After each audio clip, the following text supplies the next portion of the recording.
कांग्रेस ने अपने राष्ट्रीय अधिवेशन के लिए गुजरात को चुना। 6 दशक के बाद, 64 साल के बाद ये संयोग हुआ कि गुजरात की धरती को राष्ट्रीय अधिवेशन के लिए चुना गया है। लेकिन 2027 के विधानसभा चुनाव से पहले कैसी जमीन तैयार कर पाएगी कांग्रेस? अलर्ट मोड में तो आ गई 2 साल पहले ही, लेकिन आखिर इसका कितना फायदा देखने को मिलेगा? क्या कांग्रेस पार्टी कमबैक कर पाएगी या नहीं कर पाएगी? हमारे साथ गुजरात तक के निशित यहाँ पर हैं और निशित आपसे बात करेंगे क्योंकि बहुत क्लोजली आप गुजरात को कवर करते रहे हैं। सिंपल सवाल ये पूछूं, राष्ट्रीय अधिवेशन तो हो रहा है लेकिन कमबैक कैसे होगा, या फिर ये सिर्फ मैसेजिंग या फिर सिंबॉलिक ही रह जाएगा? देखिए निधि जी, कमबैक कांग्रेस का मुश्किल है क्योंकि पिछले 32 सालों से Bharatiya Janata party single handed rule करती है यहाँ पे। लेकिन ये बात बड़ी है कि कांग्रेस ने गुजरात को चुना अधिवेशन के लिए, सीडब्ल्यूसी के लिए। एक मैसेज तो ज़रूर जाएगा कांग्रेस में, कांग्रेस के कार्यकर्ताओं में नया एनर्जी आएगा। लेकिन मुझे लगता है कि कांग्रेस के बारे में जो हर बार सवाल उठाए जाते हैं कि आप बंद रूम में आप स्ट्रेटजीज़ बनाते हैं, आप नए नए पॉलिटिकल एजेंडाज क्रिएट करते हैं, लेकिन इम्प्लीमेंटेशन इशू गुजरात कांग्रेस के लिए बहुत बड़ा है। दूसरा एक इशू जो कांग्रेस के लिए मुश्किलात खड़ी कर रहा है वो ये है कि एक ही चेहरा है जो बार बार रिपीट हो रहा है। 2-3 चेहरे गुजरात कांग्रेस के पास हैं, कोई सीनियर लीडर्स नहीं। और मुझे लगता है कि जैसे हम पिछले कई साल से मैं फील्ड पे देख रहा हूँ कि कमबैक करने के लिए आपको एक अच्छा सेनापति भी चाहिए और आपको सेना भी चाहिए। मान लीजिए सेनापति तो कांग्रेस ने चुन के शक्ति सिंह गोहिल को रख दिया, लेकिन सेना तो चाहिए जो ग्राउंड पे जाके लड़ सके, जो रूरल एरियाज़ में गाँव में जाके लोगों से मिल सके। एक बात तो हम भी मानते हैं और ये लोग भी स्वीकार करते हैं कि एंटी इनकम्बेंसी है, क्योंकि 32 साल से अगर एक ही पक्ष जो है वो राज करता है तो एंटी इनकम्बेंसी है। लोगों पे महंगाई का, बेरोज़गारी का मुद्दा है, लेकिन उसको वोट में कन्वर्ट कर नहीं पा रही है कांग्रेस। मुझे लगता है कि अधिवेशन हो रहा है, वी हैव टू वेट। हम वेट करते हैं कि क्या होता है। चेंजेस आएंगे गुजरात कांग्रेस में, बड़े चेंजेस आने वाले हैं। ये हम भी बोल बोल के या एनालिसिस कर करके थक चुके हैं, लेकिन आज तक वो चेंज नहीं आए। देखिए, अब मैं आपको एक एग्जांपल देता हूँ। 7-8 मार्च को राहुल गांधी अहमदाबाद आए, कार्यकर्ताओं से मिले, बहुत दिल खोल के बात की राहुल गांधी ने कि 2 प्रकार के कार्यकर्ता कांग्रेस में हैं। जो एक हैं जिसके तन मन में कांग्रेस की विचारधारा बसी हुई है, दूसरे हैं जो बैकडोर से भारतीय जनता पार्टी के नेताओं को मदद करते हैं। राहुल गांधी ने तो वहाँ तक भी बोल दिया कि 20-25 नेता को हमको निकालना पड़े तो हम निकाल देंगे, हमको मिसाल कायम करनी है। लेकिन कब निकालेंगे आप? क्या अधिवेशन का वेट कर रहे थे? क्योंकि ऑलरेडी 1 महीना तो हो चुका है। अच्छा, अधिवेशन के बाद निकालेंगे तो किसको निकालेंगे? क्योंकि गुजरात कांग्रेस में सबसे बड़ी दिक्कत ये है कि कोई नाराज़ नहीं होना चाहिए। कोई सीनियर नेता नाराज़ हो गया तो उसके गुट का, उसके ग्रुप का कार्यकर्ता भी हट जाएगा। उसका बढ़िया एग्जाम्पल देता हूँ, अर्जुन मोढवाडिया पोरबंदर से हमारे नेता थे, 40 साल से कांग्रेस के नेता रहे। अब 40 साल के बाद अचानक से सपने में कोई आया और विचारधारा बदल गई, भारतीय जनता पार्टी ज्वाइन हो गई। और ऐसे में आपको 50 नेता के नाम गिनवा सकता हूँ।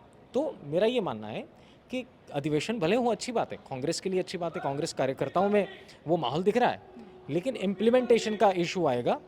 अगर नहीं आता है तो मुझे लगता है कि ये लड़ाई जो कांग्रेस शुरू करना चाहती है तो ये आसान हो सकती है, लेकिन इतना भी आसान नहीं है जितना यहाँ पे ये माहौल में दिख रहा है।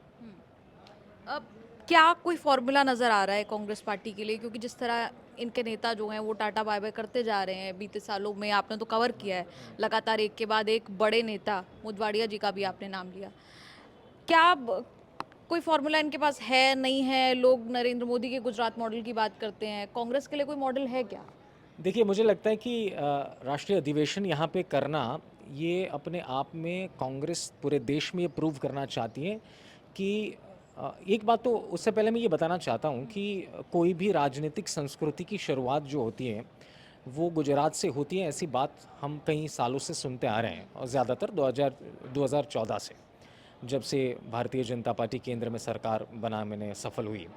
लेकिन कांग्रेस ये मैसेज देना चाहती है कि भी कांग्रेस गुजरात में भी एक्टिव है, फार्मूला की बात है तो देखिए, फार्मूला मैंने जैसे पहले बताया कि ये तुम बनाओ, स्ट्रेटजी बनाओ, फार्मूलाज बनाओ, लेकिन इम्प्लीमेंट तो करना पड़ेगा। फार्मूला ऑन पेपर तो बढ़िया लगता है हमेशा। इलेक्शन से पहले कांग्रेस के नेता जब हम इंटरव्यू लेने जाते हैं तो बड़ी अच्छी बात बोलते हैं, लेकिन इम्प्लीमेंटेशन का सवाल आता है तो अब रुक जाते हैं, दिखते नहीं है। और फिर क्या होता है कि रिजल्ट्स के बाद स्वीकार कर लेते हैं और बोलते हैं हम मंथन करेंगे और जनता का जो निर्णय है वो सर आँखों पे। लेकिन ये अधिवेशन में ये बात तो साबित होगी कि अगर कोई चेंज आने वाले हैं तो शॉर्ट पीरियड ऑफ टाइम में आएंगे। ऐसा बताया जा रहा है कि संगठन लेवल से बहुत बड़े चेंजेस आने वाले हैं। तो संगठन लेवल से चेंज आएगी तो वापस वही इशू होगा कि किसी को बुरा ना लग जाए, क्योंकि यहाँ के सीनियर नेता को बुरा लग गया तो एक बहुत बड़ा वर्ग है जो नाराज़ हो जाएगा। और वैसे भी तुम्हारी नाव तो डूबती है, अब उसको बचाने के लिए तुम कुछ हाथ पैर हिलाओगे, लेकिन उल्टा अगर आप सीनियर नेता को ही निकाल दोगे तो फिर नाव तो डूबेगी, उसे बचाने से आप कोई नहीं रोक सकता। तो मुझे लगता है कि फार्मूला तो इन लोगों के पास बहुत सारे हैं। लेकिन देखो, मैं बहुत सालों से, तकरीबन 10-12 सालों से गुजरात में ये पत्रकारित्व कर रहा हूँ और मैंने देखा है कांग्रेस के नेताओं को रोड पे, रास्ते पे आते हुए, जनता के मुद्दे उठाते, उसको लड़ते हुए देखा है, पुलिस के साथ घर्षण होते हुए देखा है। लेकिन पिछले 4-5 सालों से ना मैंने कांग्रेस का ऐसा कोई विरोध प्रदर्शन गांधीनगर, अहमदाबाद, पाटनगर में देखा है और ना ऐसा कोई मुद्दा उठाते हुए देखा है। कुछ लोग नेता हैं जैसे जिग्नेश मेवाणी हैं, जिग्नेश मेवाणी अपने आप में वो ऐसे कांग्रेस के योद्धा बन के निकलते हैं, लेकिन फिर जो सेना जुड़नी चाहिए योद्धा के साथ वो सेना आती नहीं है, तो वो जिग्नेश भी जानते हैं।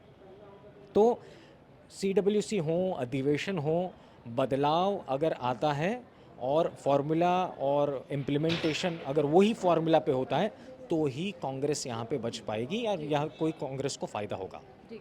और चुनाव तो अभी दूर है, लेकिन उसके पहले जो सोशल मीडिया या उसमें एक परसेप्शन बैटल चलती है, वो परसेप्शन अपनी तरफ मोड़ पाएगी कांग्रेस पार्टी, क्योंकि जहाँ पर बीजेपी का राज है, अच्छा खासा दबदबा है, गढ़ है, वहाँ पर इतने कॉन्फिडेंस से राहुल गांधी संसद में कहते हैं कि लिख के ले लो, इस बार हरा कर रहेंगे। तो ये परसेप्शन ही शिफ्ट करने की सबसे पहले कोशिश की जा रही है, उसके बाद देखिए, गुजरात में अगर कांग्रेस नींव डालती है 30-32 साल बाद, तो कांग्रेस भी ये बात जानती है कि एक मैसेज पूरे देश में जाएगा कि हम भारतीय जनता पार्टी के गढ़ में घुस चुके हैं।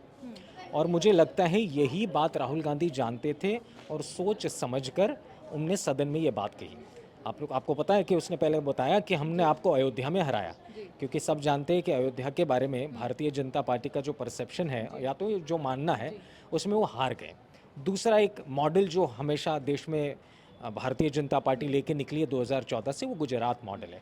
अगर कांग्रेस यहाँ पे घुसपैठ करने में कामयाब होती है 32 साल बाद, तो एक मैसेज जाएगा जो आप बता रहे हैं कि एक परसेप्शन क्रिएट होगा।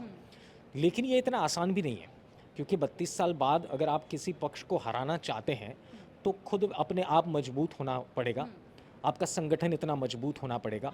दूसरा क्या है कि मुझे लगता है कि ये बात अब ईगो पे भी आ गई है, क्योंकि समझिए आपके सदन में अगर आप बोल गए हैं कि हम आपको 2027 में हराएंगे, तो उसके लिए आप तैयारी कर रहे हैं ऐसा तो दिखाना पड़ेगा, या तो ऐसा तैयारी कर रहे हैं वो तो लोगों को बताना पड़ेगा, कार्यकर्ता को बताना पड़ेगा। और इसी वजह से गुजरात को अधिवेशन के लिए चुना गया है, ऐसा मुझे लगता है। लेकिन जो अधिवेशन में हो रहा है वही ग्राउंड पे होगा, कब होगा? गुजरात कांग्रेस में बदलाव की ज़रूरत है। सीनियर नेता जिग्नेश मेवानी का आपने भी इंटरव्यू लिया और न्यूज़ तक के इंटरव्यू में वो बोले हैं कि सीनियर नेताओं मैच्योरिटी जो होती है, ओवर मैच्योरिटी हो जाती है फिर, तो युवाओं को स्थान देना चाहिए। वो संकेत जिग्नेश मेवानी का क्या था वो आप भी समझते हैं, हमारे व्यूअर्स भी समझते हैं और हम भी समझते हैं। गुजरात कांग्रेस में सीनियर नेता बहुत हैं, लेकिन अगर आप कोई सीनियर नेता को पूछ ले कि कितने युवा नेता हैं आपके पास, कितने युवा चेहरा हैं आपके पास, जितने थे उसको बचा नहीं पाए। हार्दिक पटेल कांग्रेस में आए थे, चले गए। अल्पेश ठाकुर कांग्रेस में आए थे, चले गए थे। अब तो ये स्थिति है कि सीनियर नेता भी जा रहे हैं, युवा तो चले गए पहले, अब सीनियर भी जा रहे हैं। तो पहली बात तो ये है कि कांग्रेस ये बचा लें, जितने बच्चे हैं उनको बचा लेंगे पहले, और फिर उस पे फॉर्मूला पे काम करना पड़ेगा। जिग्नेश मेवानी भी जानते हैं कि युवा नहीं है तो पक्ष की बात युवाओं तक नहीं पहुंचा पाएगी। आप सोचिए निधि जी, 32 साल से भाजपा है, एक पूरी पीढ़ी है गुजरात में जिसको पता ही नहीं है कांग्रेस का शासन कैसा है, और उनमें आप अगर लोगों को ऐसा लगता है कि 2-3 दिन के अधिवेशन में ये अचानक से बदलाव आ जाएगा, तो ये बात बहुत मुश्किल है। मुझे लगता है कि परसेप्शन क्रिएट सोशल मीडिया में भी हो, डिजिटल मीडिया में भी हो, न्यूज़पेपर, न्यूज़ चैनल में भी होगा, लेकिन ये परसेप्शन को प्रूव करने के लिए जो काम करना पड़ेगा, वो अभी तक हुआ नहीं है। सो अब देखते हैं, कांग्रेस बहुत बड़ा पक्ष है और गुजरात में जो स्थिति 32 साल से देख रहे हैं, उसमें कोई बढ़िया सा चेंज आ जाए तो एज ए जर्नलिस्ट हम भी देखेंगे, हम भी कवर करेंगे। लेकिन अभी तक जो कवर किया है उसमें से यही लग रहा है कि चेंज आता है तो ठीक है, बाकी तो भारतीय जनता पार्टी भी जानती है कि कांग्रेस कैसे काम करती है। आज भारतीय जनता पार्टी छोड़ दो, राहुल गांधी भी जानते हैं कि कुछ कांग्रेस के ही नेता हैं जो भारतीय जनता पार्टी को मदद करते हैं। ये उन्होंने खुद कहा भी, और हमने देखा अलग अलग राज्यों में, और खासतौर पर इस वक्त गुजरात की बात हो रही है, और खासतौर पर पिछले महीने राहुल गांधी ने खुद गुजरात आकर ये कह दिया बेझिझक। बड़ा ही कम होता है कि एक बड़ा नेता, आपका नेता आके खुलेआम कह रहा है, जबकि संसद में पिछले साल नेता प्रतिपक्ष बनने के बाद फुल कॉन्फिडेंस से उन्होंने कहा था कि हरा कर रहेंगे, लिख के ले लो। और आता है फरवरी का महीना, मार्च का महीना, और फिर वो कहते हैं कि हमारे तो अपने ही लोग यहाँ पर बीजेपी से मिले हुए हैं। तो यहाँ पर वो फायदा पहुंचाएगा, नहीं पहुंचाएगा? क्योंकि मैं भी पढ़ रही थी, उसको लेकर भी मिक्स्ड रिएक्शन था कि ये कह देना एक बड़े नेता का, ये दिखा देना साफ तौर पे कि कुछ तो गड़बड़ है, सब कुछ ठीक नहीं है, और ये जानी मानी बात। देखिए, मैं आपको एक बढ़िया एग्जाम्पल देता हूँ जो मुझे लगता है कि महाराष्ट्र और दिल्ली के नेता भी जानते हैं। 2017 में यहाँ पे पाटीदार आंदोलन हुआ 16 में, उसका फ़ायदा कांग्रेस को हुआ। सत्ता में नहीं आए लेकिन अच्छी बैठक लेके आए। 2017 के बाद 2022 का चुनाव आया 2 साल पहले, तो ज़्यादातर क्या होता है, पॉलिटिकल पार्टी का ग्राफ ऊपर जाता है। ये सडन ऑफ आप सोचिए, 60 बैठक से 2022 में कांग्रेस 17 बैठक पे आ गई। यानी आप सोचिए कि 5 साल के अंदर कांग्रेस ने क्या ऐसा किया कि आपको इतनी बड़ी बैठक का नुकसान हुआ। अच्छा, जो आप बात कर रहे हैं उस पर एक और बात ऐड करता हूँ मैं। 2022 में जब कांग्रेस 17 बैठक पे रुक गई, अब तो वैसे 12 बैठक है, 5 धारासभ्य तो आ चुके हैं, 5 एमएलए कांग्रेस छोड़ के आ चुके हैं, जिसमें अर्जुन मोढवाडिया भी हैं, तो अब तो 12 ही बचे हैं। और आपको जान के थोड़ी परेशानी व्यूअर्स को होगी कि 12 बैठक कांग्रेस के पास है और 4 तो आम आदमी पार्टी के एमएलए। तो आम आदमी पार्टी 13% कांग्रेस का वोट शेयर छीन के ले गई, है ना। फिर ये 2022 में भी बात हो रही थी कि आप गठबंधन कर लें तो शायद अच्छा रिजल्ट आ जाए। 2022 में नहीं किया, तो सोचा कि आजमा लेते हैं 2024 लोकसभा में, तो 2024 में भी कुछ हुआ नहीं, गैनीबेन जीत के आई। 2022 में निधि जी जब ये 17 बैठक पे रुक गई कांग्रेस, तब कांग्रेस हाईकमांड ने डिसाइड किया था कि इसका हम विश्लेषण करेंगे। महाराष्ट्र के एक दलित नेता की अगुवाई में एक संगठन बनाया गया जिसको ये सौंपा गया कि आप गुजरात जाइए, आप जांच कीजिए कि ये पूरा जो हम हार चुके हैं बहुत बुरी तरीके से, उसकी जांच कीजिए और रिपोर्ट सबमिट कीजिए हाई कमांड को। महाराष्ट्र के वो दलित नेता गुजरात आए थे, दलित समाज के नेता, बहुत बड़े नेता हैं, वो गुजरात आए, उनने रिपोर्ट तैयार की, उसमें नाम भी मेंशन है। तो हम जब ये बात कांग्रेस के नेताओं को पूछते हैं कि जो ये नेता आए थे तो वो फाइल कहाँ पे हैं, वो अभी तक हाई कमांड तक पहुंची है? अगर पहुंची है तो कोई एक्शन तो लिया नहीं है। आपकी स्थिति 2022 में ऐसी है कि आप इतनी सीट्स हार चुके हैं, आप खुद ही एक कमेटी बनाते हैं जो जांच करती है कि कौन बैकडोर से भारतीय जनता पार्टी को मदद करके गया, कौन ऐसा नेता है जो सैबोटाज करके गया पूरी पक्ष को। उसमें नाम भी आ गया लेकिन एक्शन तो लिया नहीं है। तो बात यही अटक जाती है कि आप खुद कमेटी बनाते हो, आप खुद जांच करवाते हो, आप खुद रिपोर्ट बनवाते हो, और फिर वही रिपोर्ट आप कबोर्ड में रख देते हो, और फिर आप ऐसी बात करते हो 7-8 मार्च को जब आते हो कि 20-25 नेता को अगर हम निकाल देंगे तो बढ़िया हो जाएगा, कोई दिक्कत नहीं है, एक अच्छा मैसेज जाएगा। तो अगर आपको निकालना था तो 2022 में निकालते, आपको निकालना था तो 2024 में जब आप सिर्फ गैनीबेन ठाकुर अपनी इमेज की वजह से जो जीती है तो तब निकालते। और अब मार्च में आपने बात की है, अब होली भी चली गई, अब अधिवेशन भी आ गया। अब कांग्रेस के कार्यकर्ता, आप मानोगे नहीं, जब राहुल गांधी ये बात कर रहे थे तो कार्यकर्ताओं में से ऐसी चैंटिंग हो रही थी कि we need change, we want change. कार्यकर्ता भी चेंज चाह रहे हैं, तो आप कब करने वाले हैं? तो मुझे लगता है कि आज जब ये CWC मिलेगी तो ज़्यादातर हमको पता है कि CWC में पॉलिटिकल स्ट्रेटजीज बनती है, एजेंडाज बनते हैं फ्यूचर में।